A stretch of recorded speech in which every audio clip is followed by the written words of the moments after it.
বাড়িতে কাউকে কিছু না জানিয়ে পুকুরের জলে স্নান করতে গিয়ে ফুলবাড়িতে আবারও ঘটে গেল মর্মান্তিক দুর্ঘটনা। পুকুরে স্নান করার সময় জলে ডুবে মৃত্যু হলো ফুলবাড়ির 1 নম্বর অঞ্চলের অন্তর্গত শান্তিপাড়া এলাকার বছর 12 আবির নন্দীর। পুকুরের জলে নেমে খালি হয়ে গেল আরও এক মায়ের কোল। সন্তান হারিয়ে বুক ফাটা কান্নায় ভেঙে পড়েছেন তার গোটা পরিবার। তীব্র গরম থেকে বাঁচতে শরীরকে শীতল রাখার জন্য সকলেই বেছে নিচ্ছেন নদী বা জলাশয়, আর তাতেই ঘটে যাচ্ছে একের পর এক মর্মান্তিক দুর্ঘটনা। জানা গেছে রবিবার বিকেলে আবির নন্দী সহ আরও বেশ কয়েকজন বন্ধু ফুলবাড়ির একটি পুকুরে স্নান করতে গিয়ে পুকুরের জলে তলিয়ে যায়। খবর পেয়ে তড়িঘড়ি পুলিশ ও স্থানীয়রা ছুটে আসে, তাকে উদ্ধার করে উত্তরবঙ্গ মেডিকেল কলেজ হাসপাতালে পাঠায়। তবুও শেষ রক্ষা হয়নি, মেডিকেল কলেজ হাসপাতালেই তার মৃত্যু হয়। সোমবার মৃত ওই নাবালকের পরিবারকে সমবেদনা জানাতে তার বাড়িতে যান ফুলবাড়ি 1 নম্বর অঞ্চল সভাপতি ধীরেশ রায় ও স্থানীয় পঞ্চায়েত সদস্য রীতা দেবী সহ অন্যান্যরা। মর্মান্তিক এই ঘটনায় দুঃখ প্রকাশ করেন সকলেই। সারাদিন বাড়িতে, নাতিও আমার সারাদিন বাড়িতে ছিল। বাচ্চা বেরোচ্ছে 4টার দিকে। না, আমি এদিকে বাসন মাসি পর পারে ওই দিকে চলে যায়। আমি কিন্তু আমাকে বলে যায়, পড়তে যায়, তাও বলে মাম্মা আমি পড়তে গেলাম। সব জায়গায় যা আমাকে বলেই যায়, কিন্তু কালকে আমাকে বলেনি। আর আমিও টের পাইনি, আমি বাসন মাজতেছিলাম। বাসন মাজার পরে দেখি যে ও নাই। তারপরে ওর দাদা আসলো সন্ধ্যাবেলা। আমি কে ভাই কই? তো বল কি ভাই জানি না তো। আজ কি বলিস ভাই কই? তখন 6টার বেশি বাজে। তারপরে আমি খুঁজতে পারলাম, বৃষ্টির মধ্যে খুঁজতে বেরোলাম। খুঁজতে তখন ওর সাথে ওর দোকানে আমরা প্রণব, আমার নাতিকে দেখছিস? বল কি না, তোমার নাতিকে দেখি নাই। দাঁড়াও তো দিদি, দাঁড়াইলাম একটু। ও তখন মোবাইল খোঁজা বের করলো। চেনো একে? আমি ওটা ভাবে তখন চিনে আমি চিৎকার, আমি আর থাকতে পারি না।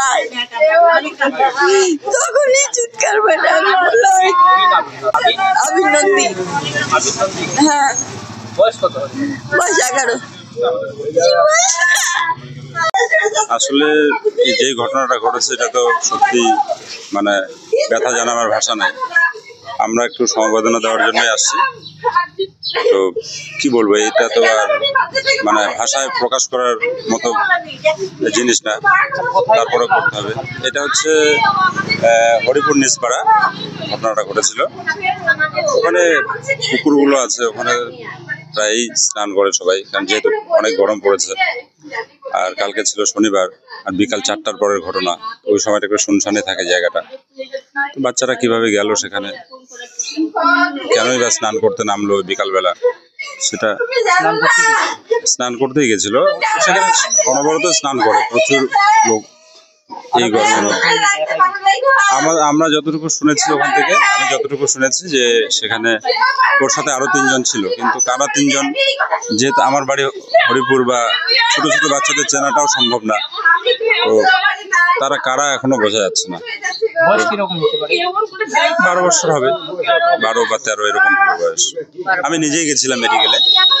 তো প্রথমে ওখান থেকে যারা দৌড়াতে আসে, দুইজন সহৃদয় ব্যক্তি বলবো আমি, তারা মেডিকেলে নিয়ে যায়। এবং আমি খবর পাওয়ার পরে আমিও মেডিকেলে ছুটে যাই এবং আমার সমস্ত গ্রুপ, আমার যে রাজনৈতিক গ্রুপ, সেখানে তার ফটোটাকে ভাইরাল করি। যে কেউ চিনে থাকলে রাত্রি 8টার পরে জানতে পারি যে সেই বাচ্চাটার বাড়ি হচ্ছে শান্তিপাড়া। তারপরে আমি রাত্রিবেলাতেও আসি এবং বাড়িতে খবরটা দেওয়ার পরে তাদেরকে মেডিকেলে পাঠানো হয়। তারা গিয়ে দেহ শনাক্ত করে যে তাদেরই এই বাড়িরই বাচ্চা। উন্নত মানের পাঞ্জাব আলু বীজের বিশ্বস্ত প্রতিষ্ঠান দাস পটেটো কোং। আপনি কি আলু চাষি? আপনি কি আলুর ভালো ফলন চান? তাহলে উন্নত মানের পাঞ্জাব আলুর বীজ কিনতে হলে আসতে হবে দাস পটেটো কোন। সেই বিশ্বস্ত আলুর দোকানটি রয়েছে ধূপগুড়ির সুপার মার্কেটে। দোকান মালিক সোহেল দাস, পশ্চিমবঙ্গ সরকারের লাইসেন্স প্রাপ্ত উন্নত মানের পাঞ্জাব আলু বীজের দোকান। এখানে উন্নত মানের সমস্ত রকম পাঞ্জাব আলুর বীজ পাওয়া যায়। যোগাযোগ নাম্বার 9064944025 অথবা 9907002979 অথবা 8967640014 এই নাম্বারে।